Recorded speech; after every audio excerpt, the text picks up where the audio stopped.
درود بھیجیے گا محمد و آل محمد علیہ الصلوۃ والسلام پر۔ ماشاء اللہ لا حول ولا قوۃ الا باللہ العلی العظیم۔ رب اشرح لی صدری ویسر لی امری واحلل عقدۃ من لسانی یفقہوا قولی۔ اعوذ باللہ من الشیطان اللعین الرجیم، بسم اللہ الرحمن الرحیم۔ الحمد للہ رب العالمین، الحمد للہ کما ہوا اہلہ، الصلاۃ والسلام علی سیدنا و نبینا طبیب قلوبنا و شفیع ذنوبنا سیدنا و سید الثقلین جد الحسن والحسین ابی القاسم محمد، والصلاة والسلام علی اہل بیتہ طیبین الطاہرین المعصومین الغر المیامین المنتجبین المکرمین الذین اذهب اللہ عنہم الرجس وطہرہم تطہیرا۔ رحمت اللہ علی احبابہم واصحابہم وشیعتہم ومحبیہم اجمعین، ولعنت اللہ علی اعدائہم وقاتلیہم وظالمیہم من الآن الى قیام یوم الدین، اما بعد، فقد قال الرحمن فی کتاب الفرقان وقولہ الحق وہو اصدق الصادقین۔ بسم اللہ الرحمن الرحیم، کل نفس ذائقۃ الموت۔ درود بھیجیے گا محمد و آل محمد علیہ الصلوۃ والسلام۔ خداوند متعال سے دعا گو ہوں، پروردگار جتنے مومنین اور مومنات اس دنیا سے گزر گئے، جن کے نام لیے، جن کے ایصال ثواب کے لیے آج کی یہ مجلس عزا ہے، خداوند متعال سب کے درجات کو متعالی فرمائے۔ جو مریض ہیں کرونا کی وجہ سے یا دیگر امراض کی وجہ سے، خداوند بزرگ و برتر سب کو شفاء کامل و عاجل عطا فرمائے۔ مقروض مومنین کے قرض ادا ہوں، پریشان مومنین کی پریشانیاں دور ہوں، تنگ دست مومنین کو رزق حلال نصیب ہو، جن گھروں میں پریشانیاں ہیں خدا آسانیاں فراہم فرمائے۔ خداوند متعال ہمیں ہماری اولادوں کو نیک اور صالح رکھے، صراط مستقیم پر ثابت قدم رکھے، اور ہمارے زمانے کے امام حضرت مہدی دوران عجل اللہ تعالی فرج الشریف کے ظہور میں تعجیل فرمائے۔ ہمیں اور ہماری اولادوں کو امام کے اعوان و انصار میں قرار دے۔ اپنی تمام دعاؤں کی قبولیت کے لیے بلند تر صلوات۔ مومنین مومنات، آج کی اس مجلس سے عزا کے لیے کہ جو ایصال ثواب کی مجلس ہے، اس میں علماء بھی ہیں، اس میں بزرگان بھی ہیں، اس میں نوجوان بھی ہیں، اس میں خواتین بھی ہیں۔ یقیناً ہمارا دل افسردہ ہے، دل دکھی ہے، ہم پریشان ہیں، چونکہ یہ جو دن گزر رہے ہیں یقیناً ہر روز کوئی نہ کوئی خبر ایسی آتی ہے کہ جس سے غم میں اضافہ ہوتا ہے، دکھ میں اضافہ ہوتا ہے۔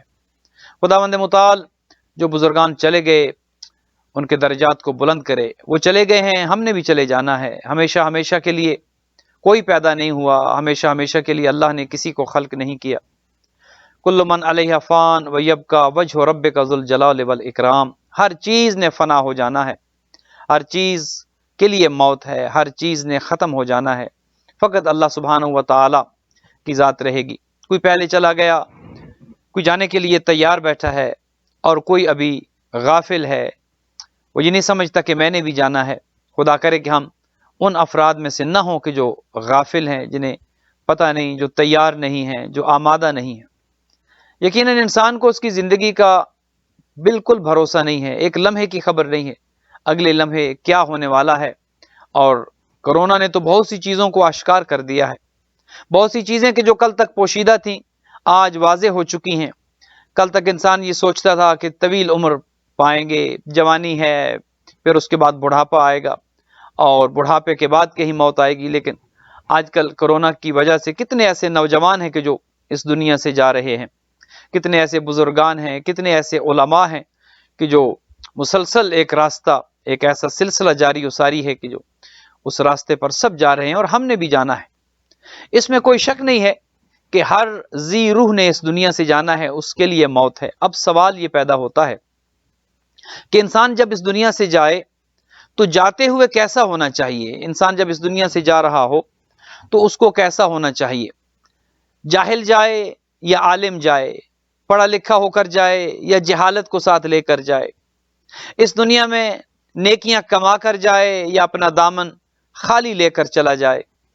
اس دنیا میں رہتے ہوئے اپنا دامن گناہوں سے آلودہ کر کے جائے یا اپنی زندگی کو بنا سنوار کر لے کر جائے، خوبصورت کر کے لے کے جائے، یہ انسان پر ہے۔ دو چیزوں پر انسان کا اختیار نہیں ہے، کب آئے گا، کہاں آئے گا، کس وقت آئے گا، نہ ولادت کا پتہ، نہ جس جگہ پر ولادت ہوگی اس جگہ کا پتہ، کس گھر میں آئے گا انسان کو اس کی کوئی خبر نہیں ہے۔ یہ اللہ سبحانہ و تعالی کا لطف و کرم ہے کہ اگر وہ ہمیں اہل بیت کے چاہنے والوں کے گھروں میں ہماری ولادت ہوئی، ان گھروں میں کہ جن گھروں میں ہمیں مودت آل محمد گھٹی میں پلائی گئی، یہ خداوند بزرگ و برتر کا بہت بڑا لطف ہے، اور اس پر خدا کا شکر ادا کیا کریں۔ معصومین کی سیرت تو یہ تھی، جب کوئی نعمت ذہن میں آتی فوراً سر بسجود ہو جاتے، فوراً سر سجدے میں رکھ دیتے، خدایا تیری اس نعمت پر شکر، خدایا تیری اس نعمت پر شکر۔ اگر ہم اس نعمت پر فقط شکر ادا کرتے رہیں کہ خدایا تیرا کتنا لطف ہے، کتنا کرم ہے کہ تو نے جب ہماری ولادت کے لیے گھر چنا، جگہ چنی، ہمارے والدین کو دیکھا، چنا، ان کا انتخاب کیا، تو اس گھرانے کا انتخاب ہوا کہ جہاں پر ہمیں مودت آل محمد نصیب ہوئی۔ خدا نخواستہ اگر ہم کسی مشرک گھرانے میں پیدا ہو جاتے، ہمارا اختیار نہیں تھا، یہ خداوند بزرگ و برتر کا لطف ہے، اس کا کرم ہے۔ کب آئے گا انسان، کہاں آئے گا، کس حال میں آئے گا، اس انسان کا اس پر اختیار نہیں ہے۔ جائے گا کب، کہاں جائے گا، کس حال میں جائے گا، کس ملک میں ہوگا، کس حالت میں جائے گا، بیماری میں جائے گا یا صحت کے عالم میں جائے گا، حادثاتی موت سے مرے گا یا طبعی موت مرے گا، بستر بیماری پر ایڑیاں رگڑ رگڑ کر مرے گا یا شہادت کی موت مرے گا، یہ سب اللہ سبحانہ و تعالیٰ کے علم میں ہے۔ میری موت کیسے ہوگی خدا جانتا ہے، مجھے اس کا علم نہیں ہے۔ اور یہ خدا کا ایک اور بڑا احسان ہے کہ اس نے ہر ایک کی موت کو پوشیدہ رکھا ہے، وگرنہ اگر موت کا پتہ چل جاتا، کہ جو ایک زمانے میں لوگوں کو پتہ چل جایا کرتا تھا، بتا دیا جاتا تھا کہ تمہاری موت کب آئے گی، کس حال میں آئے گی، اب جب کسی کو موت کا پتہ چل جاتا تو وہ اس موت سے ایک طویل عرصہ پہلے اپنے کام چھوڑ دیتا، زندگی کی مصروفیات کو چھوڑ دیتا اور بیٹھ جاتا، فقط موت کے انتظار میں بیٹھ جاتا اور دیکھتا کہ مجھے تو موت آنی ہے، میں نے تو مر جانا ہے۔ اللہ سبحانہ و تعالیٰ کا یہ لطف ہے، یہ احسان ہے کہ اس نے ہماری موت کو پوشیدہ رکھا ہے۔ اگر ہماری موت ظاہر ہو جاتی، ہمیں پتہ چل جاتا کب مرنا ہے، آپ ہوں یا میں، ہم نے کوئی کام نہیں کرنا تھا، ہم نے فارغ بیٹھ جانا تھا اور اسی دکھ میں گل گھل کر ہم نے مر جانا تھا کہ ہم تو مر جائیں گے اور فلاں دن اور فلاں وقت پر ہماری موت آ جائے گی۔ نہ انسان کاروبار کرتا، نہ انسان کام کرتا، نہ شادیاں ہوتی، نہ بچے پیدا ہوتے، نہ گھر بنائے جاتے، نہ یہ نظام زندگی چلتا۔ یہ اللہ سبحانہ و تعالیٰ کا لطف ہے کہ اس نے زندگی دے کر موت کو پوشیدہ رکھا، موت کو چھپا کر رکھا، تاکہ انسان محنت کرے، انسان زندگی میں آگے بڑھے، انسان اپنی نسل کو آگے بڑھائے، انسان کے دل میں شوق ہو، انسان جو ہے زندگی کو اچھا دیکھے، خوبصورت دیکھے اور زندگی کو آگے بڑھائے۔ یہ بھی اللہ سبحانہ و تعالیٰ کا بہت لطف ہے۔ اور آج دیکھتے ہیں بہت سے لوگ اس خدا کے کرم کو بھول جاتے ہیں، فراموش کر دیتے ہیں اور اداس ہو کر، مایوس ہو کر بیٹھ جاتے ہیں، کچھ نہیں ہوگا، مر جائیں گے، یہ ہو جائے گا، وہ ہو جائے گا۔ مایوسی گناہ ہے۔ خدا کو اگر سب سے زیادہ کوئی چیز ناپسندیدہ ہے وہ مایوسی ہے، کہ انسان کا مایوس ہو کر بیٹھ جانا۔ انسان آخری دم تک لڑتا رہے، زندگی کے کسی مشکل میں کیوں نہ ہو، کسی مارکے میں کیوں نہ ہو، کسی آزمائش میں کیوں نہ ہو۔ خدا نخواستہ اگر کسی کو ذرا سی بیماری ہو جائے، انسان بیمار پڑ جائے، سر درد ہو جائے، بخار ہو جائے، یا خدا نخواستہ کسی بڑی بیماری میں، اس کا مطلب یہ نہیں ہے کہ انسان بس سمجھے کہ اب میں تو گیا، اب میں تو مر گیا اور چھوڑ چھاڑ کر بیٹھ جائے۔ نہیں، بیماری میں معصوم تو یہاں تک فرماتے ہیں کہ بیماری میں اس وقت تک چلتے پھرتے رہو جب تک تمہاری ہمت ساتھ دیتی ہے۔ کبھی مایوس ہو کر نہ لیٹ جاؤ کہ ختم ہو گئے، اب تو کچھ نہیں بنے گا۔ گویا اللہ سبحانہ و تعالیٰ نے موت کو پوشیدہ رکھ کے، موت کو چھپا کر بھی انسان پر ایک احسان کیا ہے۔ زندگی کا پتہ نہیں کب آئے گی، کب انسان اس دنیا میں آئے گا، موت کب آئے گی اس کا بھی انسان کو پتہ نہیں۔ تو گویا آغاز اور انجام کا اللہ سبحانہ و تعالیٰ نے انسان کو نہیں بتایا ہے، کب آئے گا، کہاں آئے گا، کیسے آئے گا اور کب جائے گا، کیسے جائے گا، کس وقت جائے گا، کس حال میں جائے گا، وہ بھی پتہ نہیں ہے۔ تو آغاز اور انجام کا انسان کے ہاتھ میں اللہ نے یہ انتظام نہیں دیا، یہ اپنے ہاتھ میں خدا نے رکھا ہے، کب بھیجنا ہے، کب واپس بلا لینا ہے، یہ دونوں سٹارٹنگ پوائنٹ اور اینڈنگ پوائنٹ یہ اللہ سبحانہ و تعالیٰ نے اپنے ہاتھ میں رکھے ہیں۔ لیکن اس کے بیچ کا جو عرصہ ہے، آنے سے لے کر جانے تک کا جو عرصہ ہے، یہ بندے کے ہاتھ میں دیا ہے۔ کہا کہ تمہیں آنا، تمہیں بھیجنا یہ میرے ہاتھ میں ہے، تمہیں یہاں سے واپس بلانا یہ بھی میرے ہاتھ میں، لیکن جب تم نے اس دنیا میں رہنا ہے وہ تمہارے ہاتھ میں، اِنَّا هَدَيْنَاهُ السَّبِيلَ اِمَّا شَاكِرًا وَإِمَّا كَفُورًا، میں نے تو تمہیں راستہ دکھا دیا ہے، زندگی جب تمہیں دی ہے میں تمہیں مجبور نہیں کروں گا کہ یہ کرو اور یہ نہ کرو، میں نے تمہیں راستہ دکھانا تھا دکھا دیا ہے، میں نے تمہیں بتا دیا ہے کہ جاہل رہو گے نقصان ہوگا، علم حاصل کرو گے فائدہ ہوگا، عبادت نہیں کرو گے جہنم کا ایندھن بنو گے، نماز روزہ کی پابندی کرو گے عبادت گزاروں میں شامل ہو جاؤ گے انجام اچھا ہوگا، جھوٹ بولو گے جہنم کا ایندھن بنو گے، سچ بولو گے کامیاب ہو جاؤ گے، غیبت کرو گے یہ راستے پر چلو گے تو انجام برا ہوگا، اچھے اچھے اعمال کر کے آؤ گے، میں نے تو راستہ دکھانا تھا، وہ راستہ اے انسان تجھے دکھا دیا ہے، مجبور نہیں کروں گا، میں تمہارا ہاتھ پکڑ کر تمہیں یہ نہیں کہوں گا کہ یہ کام کرو، میں تمہیں گھسیٹ کر مصلی عبادت پر نہیں لاؤں گا، زبردستی روزہ نہیں رکھواؤں گا، زبردستی تم سے خمس و زکوٰۃ ادا نہیں کرواؤں گا، اگر تم گناہ کر رہے ہو تو خدا یہ بھی نہیں کہ کسی کا ہاتھ پکڑ لے اور اسے کہے کہ نہیں تم گناہ نہ کرو، کوئی اچھا کرے انسان کرتا ہے، کوئی گناہ کرے وہ بھی انسان کرتا ہے، خدا نے نہ انسان کو گناہ پر آمادہ کیا ہے، نہ خدا گناہ کرواتا ہے نہ خدا نیکی کرواتا ہے، خدا نے دونوں راستے دکھا دیے، یہ شیطان کا راستہ یہ رحمان کا راستہ، شیطان کے راستے پر چلو گے انجام بد ہوگا، جہنم کا ایندھن بنو گے، جہنم تمہیں نصیب ہوگی، اور اگر رحمان کے راستے پر چلو گے خدا کے بتائے ہوئے قوانین کی پاسداری کرو گے، آل محمد کے بتائے ہوئے راستے پر چلو گے تو جنت تمہارے لیے، میں نے کہاں لے کے جانی ہے، تمہارے لیے بنائی ہے، یہ محلات، یہ بہتی نہریں، یہ دودھ کے چشمے، یہ ہنی، یہ شہد، یہ سب تمہارے لیے، یہ حور و غلمان، یہ سب تمہارے لیے، لیکن راستہ تمہارے ہاتھ میں ہے، کس راستے پر چلنا ہے، منزل میں نے تو تمہیں بتا دیے، اس راستے پر چلو گے منزل جہنم ہوگی، منزل آگ ہوگی، اچھے راستے پر چلو گے تمہاری منزل جنت ہوگی، لیکن راستہ کون سا اختیار کرنا ہے، اے انسان یہ راستہ تمہارے ہاتھ میں ہے، گویا دو چیزیں کب آئے گا ہمارے اختیار میں نہیں، ہم کب جائیں گے ہمارے اختیار میں نہیں، رہنا جو ہے آنے سے لے کر جانے تک وہ ہمارے اختیار میں ہے، اب ہم نے کیسے رہنا ہے، زندگی کیسے گزارنی ہے، کام کر کے گزارنا ہے یا معاشرے پر بوجھ بن کے گزارنا ہے، اپنا بوجھ خود اٹھانا ہے یا دوسروں پر بوجھ بننا ہے، دوسروں کی زندگیوں میں آسانیاں تقسیم کرنی ہے یا دوسروں کی زندگیوں کو جہنم بنا، یہ ہمارے ہاتھ میں، کیسے رہنا ہے، زندگی کیسی ہونی چاہیے، ہنستے مسکراتے رہنا ہے یا جیتے جی مر جانا ہے، غم زدہ ہونا ہے، افسوس اور غم کے بادل ہر وقت ہمارے سر پر منڈلاتے رہیں، اس حالت میں رہنا ہے، سب کچھ ہمارے ہاتھ میں ہے، خوشی خوشی زندگی گزارنی ہے، پیار محبت کے ساتھ جینا ہے، لوگوں کے ساتھ اچھے برتاؤ کے ساتھ حسن سلوک کے ساتھ رہنا ہے، یا اس زندگی میں دوسروں کے لیے ہم نے عذاب بن کے رہنا ہے، دوسروں کی زندگیوں کو اجیرن بنا کے ہم نے اپنی زندگی کو یہ سب کچھ ہمارے ہاتھ میں، اس کام میں ہم نے جو ہے وہ دیکھنا ہے کہ ہم نے کیا کرنا ہے، آتے ہوئے بھی ہم جو ہے وہ مجبور ہیں، جاتے ہوئے بھی ہم مجبور ہیں، لیکن ہمارا اختیار درمیان میں ہے، اور وہی پوری آخرت کی زندگی کا انحصار اسی پر ہے کہ آنے سے لے کر جانے کے عرصے کے درمیان تک تم کیا کرتے رہے، خدا نے وہ پوچھنا ہے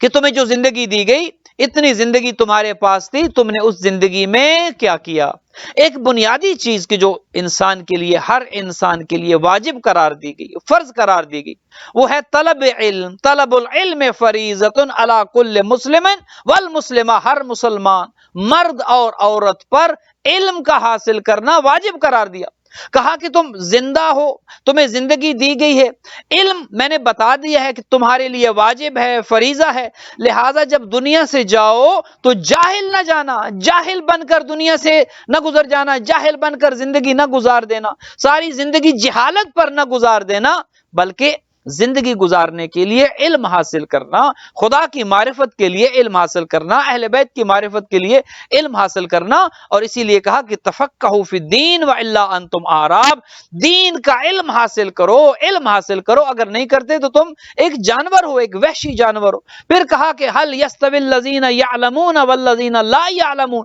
کیا جاننے والے اور نہ جاننے والے دونوں برابر ہو سکتے ہیں؟ نہیں، ایسا نہیں ہو سکتا، استفہام انکاری کے ذریعے خدا سوال اٹھا رہا ہے کہ کیا جانتا ہوا اور وہ کہ جو نہیں جانتا، کیا دونوں برابر ہو سکتے ہیں؟ نہیں، ایسا ممکن نہیں ہے، تو انسان نے جب زندگی گزارنی ہے تو سب سے پہلی چیز کی جو اس کے لیے لازم قرار دی گئی، واجب قرار دی گئی، فریضہ قرار دیا گیا، وہ کہا کہ طلب العلم، علم حاصل کرو، مرنا تو سب نے ہے، لیکن جاہل نہیں مرنا، جہالت کی موت نہیں مرنا۔ اس لیے حضور نے کہا کہ اطلب العلم من المہد الی اللحد، کہ تم گود سے لے کر گور تک، گودی سے لے کر اور قبر تک علم حاصل کرو۔ اور یہ حدیث فقط ہمارے ہاں ثابت ہوتی ہے کہ کیسے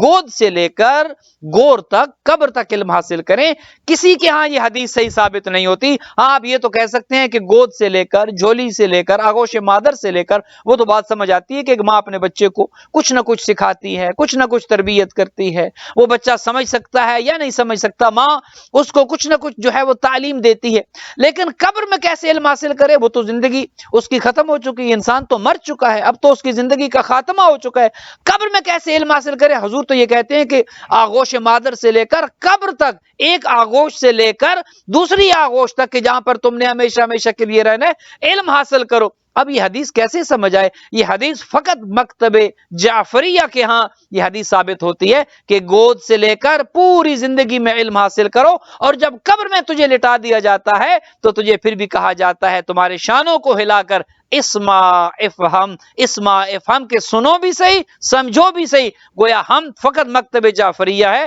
کہ جو ہم قبر میں بھی علم دے رہے ہوتے ہیں، قبر میں بھی سکھا رہے ہوتے ہیں۔ گویا علم کی اہمیت اتنی زیادہ ہے اور اتنا زیادہ مقام و مرتبہ ہے علم کا کہ گود سے لے کر، آغوش مادر سے لے کر قبر تک علم حاصل کرنا ہے۔ کسی نے حضور سے پوچھا کہ یا رسول اللہ، جب انسان حالت احتضار میں ہو، مر رہا ہو، ایڑیاں رگڑ رہا ہو، اب اس کو موت آنا ہی چاہتی ہو، انسان کچھ ہی لمحوں میں اس دنیا سے رخصت ہوا چاہتا ہو، تو انسان کیا کرے؟ کتنا اہم سوال ہے آپ کے لیے، میرے لیے، ہم سب کے لیے ایک ویلڈ کوسچن ہے کہ جب انسان مر رہا ہو آخری لمحے میں تو انسان کیا کرے؟ تو حضور نے فرمایا کہ علم حاصل کرے۔ گویا اب دو صورتیں انسان کے سامنے، مرتے ہوئے انسان کے پاس پھر ایک موقع ہے، کیسے مرنا ہے؟ جاہل مرنا ہے یا عالم ہو کے مرنا ہے؟ موت تو آنی ہے، جہالت کے ساتھ بھی موت آنی ہے، علم حاصل کر کے۔ تو حضور نے فرمایا کہ وہ جو آخری لمحہ تمہارے پاس ہے، وہ جو حالت احتضار میں تم ہو، ایک لمحہ تمہیں دے دیا گیا ہے، اس لمحے میں بھی دنیا سے جاتے ہوئے جہالت پر نہیں مرنا، جاہل ہو کے نہیں مرنا، علم حاصل۔ گویا علم کی اتنی اہمیت ہے کہ انسان اپنی زندگی میں علم حاصل کرے، اور اس کا فائدہ یہ ہے، آپ سب کے سامنے ہے۔ مرنے والا انسان جب دنیا سے جاتا ہے، دنیا سے اٹھتا ہے، تو ہر چیز ختم ہو جاتی ہے۔ جو ساری زندگی لگا کر دولت کماتا ہے، دولت کے انبار لگاتا ہے، جگہ جگہ پر انویسٹ کرتا ہے، بڑی بڑی پراپرٹیز خریدتا ہے، بڑے بڑے محلات بناتا ہے، بڑی بڑی رینٹل پراپرٹیز خرید لیتا ہے، بڑے بڑے خزانے جمع کر لیتا ہے، لیکن جب اس دنیا سے جاتا ہے تو وہ دولت اس کے کسی کام کی نہیں ہے، وہ بالکل کچھ اس کے ساتھ نہیں جانے والا۔ آپ جانتے ہیں کچھ ساتھ نہیں جاتا، انسان کی دولت اسی دنیا میں رہ جاتی ہے، انسان کے پاس جو ہنر ہے وہ بھی اسی دنیا میں رہ جاتا ہے۔ اگر وکیل ہے تو وکالت یہیں رہ جائے گی، ڈاکٹر ہے تو علم طب یہیں رہ جائے گا، جو کچھ اس کے پاس ہنر تھا وہ یہیں رہ جائے گا۔ لیکن اگر وہ علم پر تھا اور علم کے نتیجے میں اس نے عمل خیر کر لیا تو وہ عمل خیر اس کے ساتھ جائے گا۔ مثلا دیکھیے،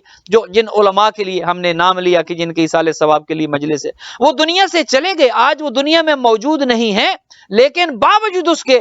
آپ سب جانتے ہیں سب کا نام موجود ہے۔ آپ آج کتنے ہیں کہ جو علامہ طالب جوہری کو آج بھی سنتے ہیں، میڈیا پر ان کی تقاریر موجود ہیں، ان کی کتابیں موجود ہیں، دیگر علماء کی جن بزرگان کا ہم نے شروع میں نام لیا، کتنے ایسے ہیں کہ جن کی تقاریر، جن کی تحریریں، جن کا نام آج بھی زندہ ہے۔ گویا علم اگر انسان حاصل کر کے جائے اور اس علم کو دنیا میں پھیلا کر جائے، اس علم کی خدمت کر کے جائے، اس علم کے نتیجے میں زندگی گزار کے جائے، تو وہ انسان مرتا نہیں ہے، وہ زندہ ہے، اس کا انتقال تو ہو گیا ہے، وہ آنکھوں سے اوجھل تو ہو گیا، وہ آپ کو اور ہمیں نظر تو نہیں آتا، لیکن وہ علم کہ جو علم حاصل کرتے ہوئے، ایک حدیث حضور کی یہ بھی ہے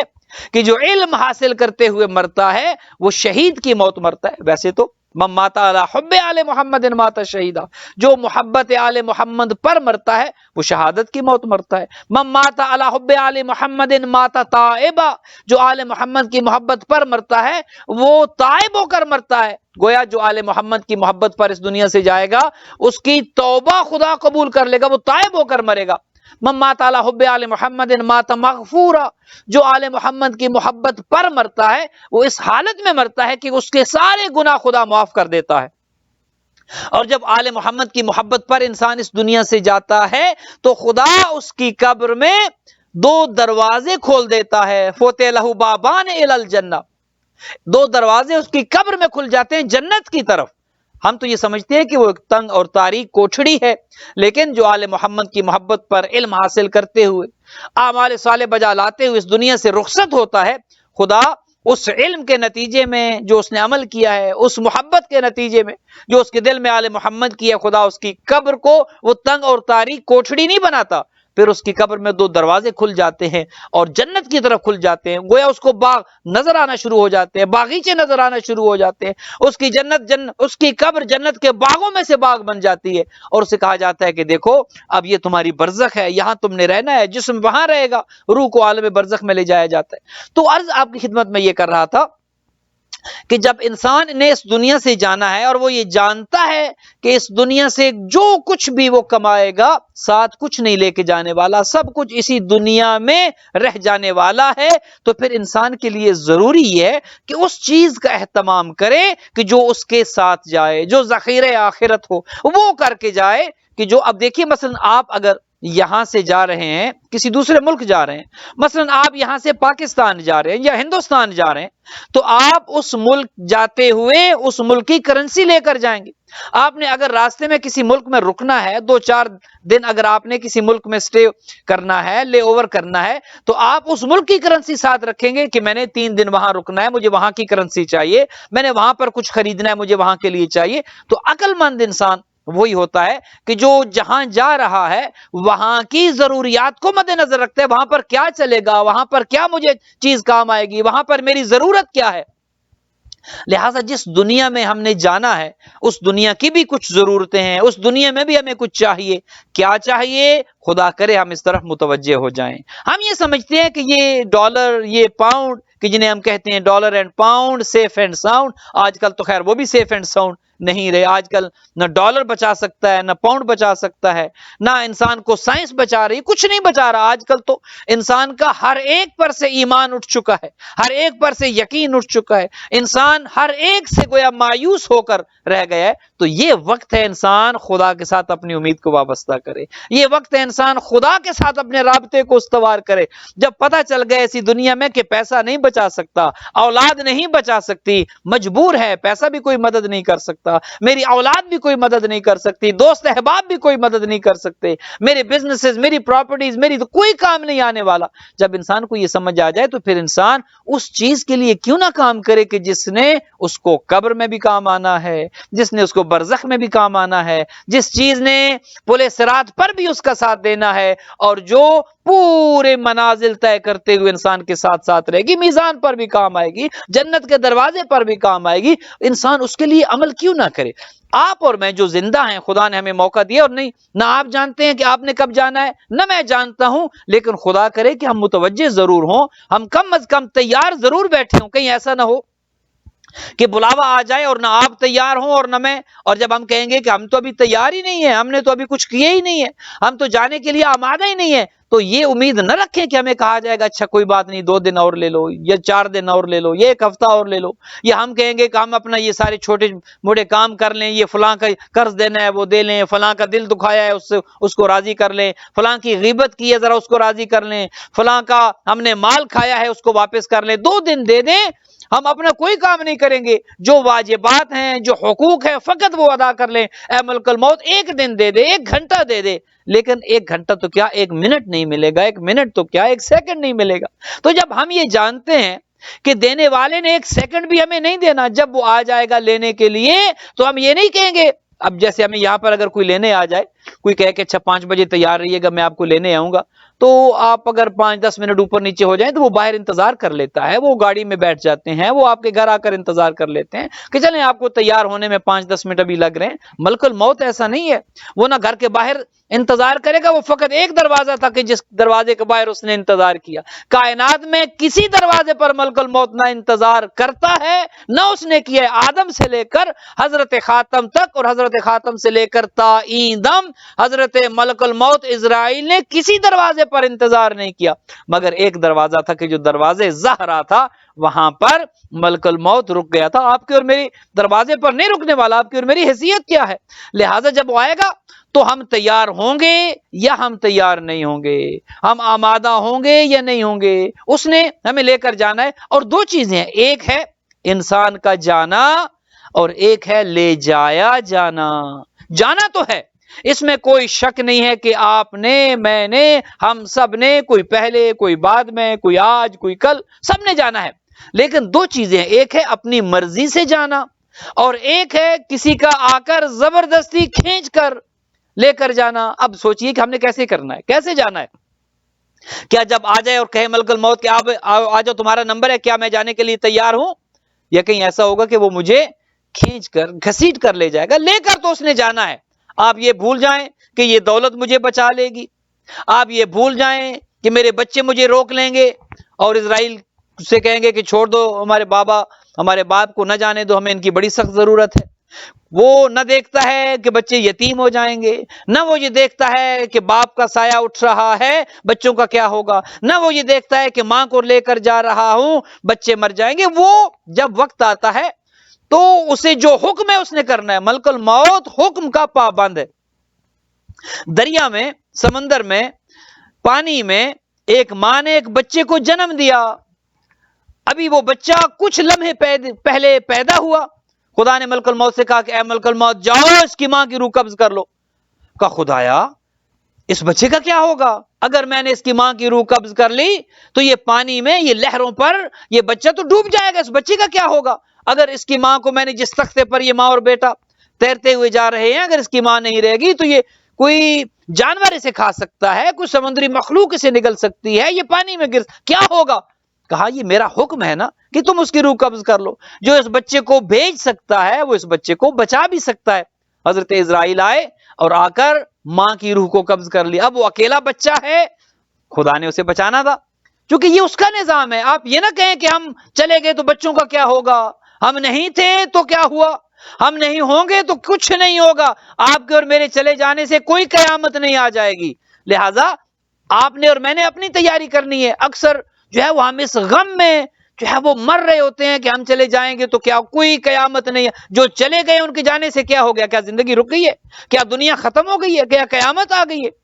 جب احمد مرسل نہ رہے کون رہے گا؟ جب انبیاء چلے گئے دنیا پھر بھی چل رہی ہے، ائمہ چلے گئے دنیا پھر بھی چل رہی ہے، علماء چلے گئے، اصفیاء چلے گئے، دنیا نے چلنا ہے۔ آپ کے اور میرے یہاں سے اٹھ جانے سے کوئی قیامت نہیں آنے والی۔ تو ملک الموت نے کہا کہ خدایا اس کی ماں کو اگر میں نے اس کی روح قبض کر لی تو بچے کا کیا بنے گا؟ کہا میں ہوں نا، اس بچے کو جو دنیا میں بھیج رہا ہے وہ اس کی زندگی کا بھی ضامن ہے، تم جاؤ ماں کی روح قبض کر لو۔ ماں کی روح کو حضرت اسرائیل نے قبض کر لیا، خدا نے اہتمام کیا، وہ بچہ کنارے پر لگا، خدا نے اس بچے کو زندگی دی، خدا نے اس بچے کو طاقت دی، اس بچے کو جوانی دی، اس بچے کو دولت دی، اور پھر اسی بچے نے خدائی کا دعویٰ کر دیا۔ وہی بچہ کہ جو کل خدا جسے بچا رہا تھا، جسے پانی کی لہروں پر خدا نے بچا لیا، کل وہی بچہ جب طاقت آئی، جب دولت آئی، جب جوان ہوا تو خدا بن بیٹھا، اپنے زمانے کے نبی سے کہتا ہے کہ میں تو خود خدا ہوں۔ نبی نے کہا کہ نہیں، خدا وہ ہے کہ جس نے جنت بنائی ہے، خدا وہ ہے۔ تو کہا یہ کون سی بات ہے، جنت بنائی اگر خدا نے تو میں بھی تو جنت بنا سکتا ہوں، اگر خدا کے لیے یہ ہے کہ خدا نے جنت بنائی ہے تو میں بھی جنت بنا سکتا ہوں۔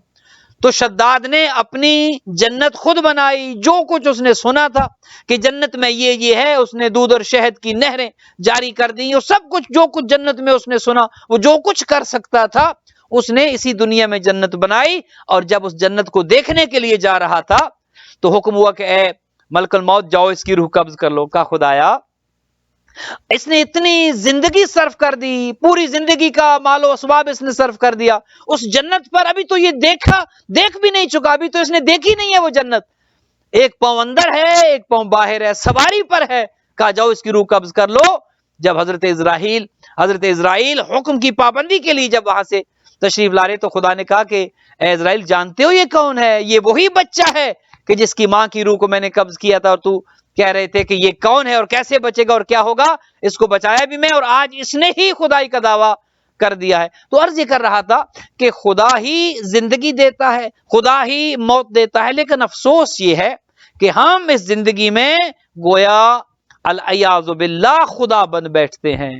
کوئی دولت کے بل بوتے پر اس دنیا میں اکڑتا ہے، کوئی طاقت کے بل بوتے پر اکڑتا ہے، کوئی اپنے علم کی وجہ سے اکڑتا ہے، کوئی اپنے حسن و جوانی کی وجہ سے اکڑتا ہے، کوئی اپنی اولاد کی کثرت کی وجہ سے اکڑتا ہے۔ ہم بھول جاتے ہیں کہ آئے کیسے تھے اور جب جائیں گے تو ہماری حالت کیا ہوگی۔ جب جائیں گے ہم کیا، ہماری دولت ہمارے کسی کام نہیں آئے گی۔ بلکہ میں نے تو ایسی مثالیں حال ہی میں دیکھی ہیں کہ دولت ہے ماشاءاللہ، دولت کا انبار ہے، اولاد بھی ہے، بیٹے بھی ہیں، لیکن صاحب خود اس وقت دوسروں کے سہارے جی رہے ہیں۔ نہ بیٹے اس وقت بوڑھے باپ کی مدد کر رہے ہیں، نہ بوڑھے باپ کی ضرورت کے وقت، نہ بوڑھے باپ کی بیماری کے وقت اس کے کام آ رہے ہیں، نہ اس کی دولت اس کے کام آ رہی ہے۔ آج وہ ہاسپٹل والوں کے مرہون منت ہے، آج وہ ان کے سہارے زندہ ہے۔ کتنی ایسی مثالیں ہیں۔ لہٰذا جب ہم یہ جانتے ہیں کہ دولت ہو یا اولاد ہو، زندگی ہو، جوانی ہو، دوست ہوں، رشتہ دار ہوں، کوئی کام نہیں آنے والا۔ فقط میں ہوں گا اور میرے اعمال ہوں گے، فقط میں ہوں گا، میری زندگی ہوگی۔ اگر اس بات پر ہم متوجہ ہو جائیں تو پھر وہ کام کر کے جائیں کہ جو مجھے تنہا نہ کر دیں، قبر میں بھی ساتھ ہوں، برزخ میں بھی ساتھ ہوں۔ دیکھیے یہ علماء کے جن کے ایصال ثواب کے لیے ہم نے مجلس کی، ہمارے بزرگان جناب شاہ عالم کاظمی صاحب ہیں، دیگر ہمارے بزرگان ہیں کہ جن کے ایصال ثواب کے لیے ان لوگوں نے جب اس دنیا میں یہ تھے تو انہوں نے اپنی آخرت کا سامان کیا ہے۔ یہ جانتے تھے، علماء نے دین کی خدمت کی ہے، کتابیں لکھی ہیں، اہل بیت کا ذکر کیا ہے، اہل بیت کے فضائل بیان کیے، اہل بیت کے مصائب بیان کیے، وہ ان کے لیے ذخیرہ آخرت ہے۔ کسی نے صدقہ دیا، کسی نے کسی ادارے کی مدد کی، کسی نے کسی مسجد کو بنوا دیا، کسی نے قرآن چھپوا دیے، ہر ایک اپنے لیے کچھ نہ کچھ کر کے گیا ہے۔ ان میں اکثر تو جن کے نام آج ہم نے لیے، اکثر تو ذاکرین اہل بیت ہیں، اکثر تو ذکر کرنے والے ہیں، وہ منقبت خواہ ہو، وہ نوحہ خان ہو، وہ مجلس پڑھنے والے ہوں، وہ تو اکثر تو اہل بیت کے چاہنے والے ہیں اس میں۔ لہٰذا ان کے لیے جو بہترین ذخیرہ ہے، ذخیرہ عمل، وہ تو اہل بیت کی محبت ہے۔ چونکہ اہل بیت کی محبت انسان کو ہر مقام پر کام آتی ہے، مرنے کے وقت بھی کام آتی ہے، قبر میں بھی کام آتی ہے، اور اس کے بعد کی منازل میں بھی کام آتی ہے۔ تو آپ کی خدمت میں یہ عرض کر کے آج کی گفتگو کو یہیں پر تمام کرتے ہیں کہ آپ نے اور میں نے سوچنا ہے، جو چلے گئے وہ تو چلے گئے، کیسے گئے اور ان کے ساتھ ابھی معاملہ کیا ہوگا نہ آپ جانتے ہیں نہ میں جانتا ہوں، اور ہم کب جائیں گے ہم اس سے بھی واقف نہیں ہیں۔ لیکن شکر کریں جہاں جہاں تک میری آواز جا رہی ہے، جتنے بہن بھائیوں تک میری آواز پہنچ رہی ہے، سجدہ شکر ادا کریں کہ اللہ اکبر، خدایا تو نے ایک موقع فراہم کیا ہے، میں ابھی زندہ ہوں، مجھے یہ لمحہ تو نے عطا کر دیا ہے، میں اس لمحے توبہ کر سکتا ہوں، میں اس لمحے متوجہ ہو سکتا ہوں، میں نے اگر کسی کا دل دکھایا ہے تو معذرت کر سکتا ہوں، کسی کو ناراض کیا ہے تو راضی کر سکتا ہوں، کسی کا مال کھایا ہے تو واپس کر سکتا ہوں، کسی کا قرض لے کر نہ دینے کا ارادہ کر دیا ہے، آج اس کو کہہ سکتا ہوں کہ بھائی میں تیرا قرض واپس کروں گا، کسی کی غیبت کی ہے تو معذرت کر سکتا ہوں، کسی کے حق میں جھوٹ بولا ہے تو معذرت کر سکتا ہوں، کسی کی بیٹی بہن کو تنگ کر رہا ہوں تو معذرت کر سکتا ہوں، کسی کی بیوی بیٹی کو گھر سے نکال بھی دیا ہے، طلاق نہ دے کر انہیں پریشان کر رہا ہوں تو میں معذرت کر سکتا ہوں۔ کتنی چیزیں ہیں کہ جو ہر روز ہم آزمائش میں مبتلا ہوتے ہیں، ہر روز ہم کتنی غلطیاں کرتے ہیں، کتنے لوگوں کا دل دکھاتے ہیں، کتنے لوگوں کے لیے باعث زحمت بنتے ہیں، کتنے لوگ ہر روز ہمارا نام لے کر کہتے ہیں کہ اس نے مجھے اس مصیبت میں گرفتار کر دیا، فلاں کی وجہ سے آج میں اس آزمائش میں ہوں، بیوی کی وجہ سے شوہر آزمائش میں، شوہر کی وجہ سے بیوی آزمائش میں، اولاد کی وجہ سے والدین آزمائش میں، اولاد اور والدین ایک دوسرے کی آزمائش۔ تو آئیے آج بھی اگر ہم سوچ لیں، جو چلے گئے وہ چلے گئے، آج ہم جو موجود ہیں ہم کسی پر بوجھ نہ بنیں، ہم کسی کی زندگیوں میں مشکل نہ لے کر آئیں، ہم کسی کی زندگیوں کو دنیا میں جہنم نہ بنائیں، آئیے اپنی زندگیوں کو دوسروں کے لیے آسانیاں پیدا کرنے والا بنائیں، ہماری وجہ سے لوگوں کے چہروں پر مسکراہٹیں ہوں، آپ کی اور میری وجہ سے لوگوں کی زندگیوں میں آسانیاں ہوں۔ اگر یہ کر کے گئے، علم حاصل کر کے گئے، دولت کما کر اہل بیت کے بتائے ہوئے راستے کے مطابق خرچ کر کے گئے، دنیا میں دین کو حاصل کر کے گئے اور دنیا میں جنت کو حاصل کر کے گئے، تو یقیناً ہماری آخرت کی زندگی کامیاب ہے۔ وگرنہ اگر یہ زندگی بہت کامیاب رہی اور آخرت کی زندگی کے لیے آپ نے اور میں نے کچھ نہ کیا، تو اس کا مطلب یہ ہے کہ ہم نے جو کچھ اس دنیا میں جتنا بھی وقت گزارا ہے ہم نے نقصان کا وقت گزارا، وہ وہی کہ والعصر ان الانسان لفی خسر الا الذین آمنوا وعملوا الصالحات وتواصوا بالحق وتواصوا بالصبر، کہ وہ خسارہ ہے، لیکن جو ایمان والے ہیں، جو عمل صالح والے ہیں، وہ اس خسارے سے باہر ہیں۔ تو آئیے، اللہ کا یہ ہم پر احسان ہے، اہل بیت کی محبت ہمیں نصیب ہوئی، غم حسین ہمیں نصیب ہوا، اور یہ دونوں چیزیں ایسی ہیں کہ جو جنت کی ضمانت دیتی ہیں، یہ دونوں چیزیں ایسی ہیں کہ ان کی وجہ سے گناہ جھڑتے ہیں، یہ دونوں چیزیں ایسی ہیں کہ انسان پر جنت واجب ہو جاتی ہے۔ من بکا او اب کا او تبا کا واجبت لہ الجنہ، جو غم حسین میں روتا ہے یا رلاتا ہے یا کم از کم رونے والی شکل بناتا ہے، معصوم کہتے ہیں واجبت لہ الجنہ، اس پر جنت واجب ہو جاتی ہے۔ اللہ کا کتنا احسان ہے کہ اس نے ہمارے حصے میں غم حسین رکھ دیا، اس نے ہمارے حصے میں آنسو رکھ دیے ہیں تاکہ ہم اپنے کسی غم میں نہ روئیں، دنیا کے کسی غم میں نہ روئیں۔ کسی کا باپ چلا گیا تو وہ سید الشہداء کے غم میں آنسو بہا لے، کسی کا باپ چلا گیا وہ اہل بیت کا غم یاد کرے، کسی کی والدہ اٹھ گئی ہیں دنیا سے، وہ حسنین کریمین کی والدہ کو یاد کر لے، کسی کی جوان اولاد چلی گئی ہے وہ حسین کے ہم شکل پیغمبر بیٹے علی اکبر کو یاد کر لے۔ کتنا بڑا احسان ہے اللہ کا کہ خدا نے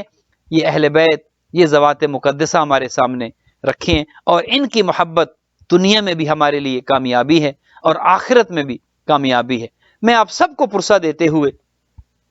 جناب شہاب کاظمی صاحب کو ان کے والد کی تعزیت پیش کرتے ہوئے، اور جتنے ہمارے علماء ہیں ان کے خانوادوں کو، ان کے گھرانوں کو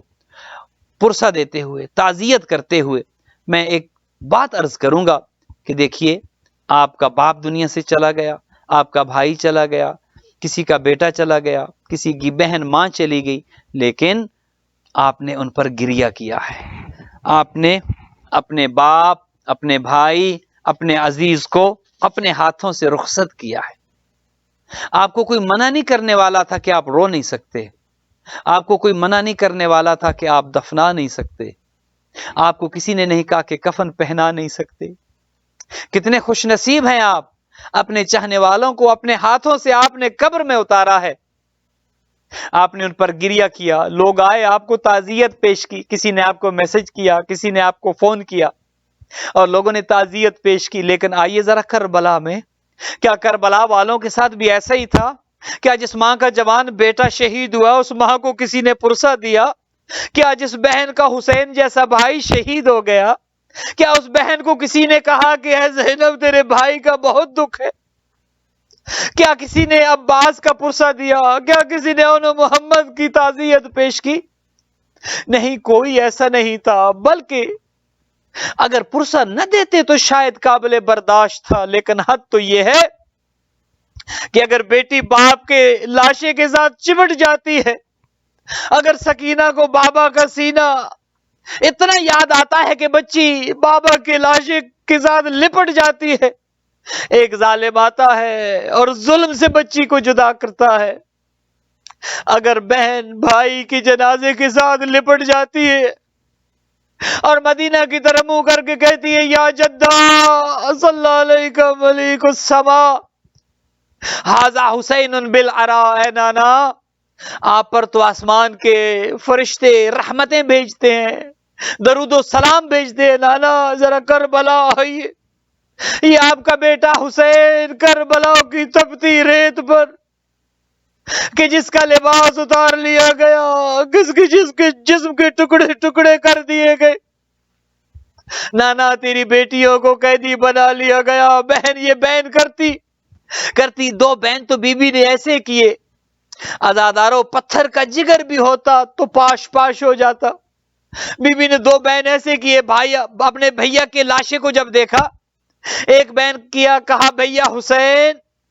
اگر تو بیمار ہوتا، تیری بہن کے دل میں یہ امید ہوتی کبھی تو صحت مند ہو جائے گا، تیری بہن تیری صحت کی دعائیں کرتی، تیرا علاج کرتی، تیری بہن اس امید میں ہوتی کبھی تو شفا یاب ہو جائے گا۔ اے بھیا حسین اگر تو سفر پہ ہوتا، تیری بہن کو امید ہوتی کبھی تو واپس آ جائے گا، لیکن اے بھیا حسین تیری بہن زینب تجھے ایسے کربلا کے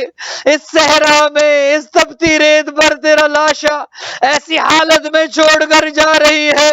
اے بھیا حسین کے زینب کو کوئی امید نہیں، نہ تو بیمار ہے کہ شفا ملے گی، اے بھیا حسین نہ تو سفر پر ہے کہ واپس آ جائے گا۔ اے بھیا زینب ایسے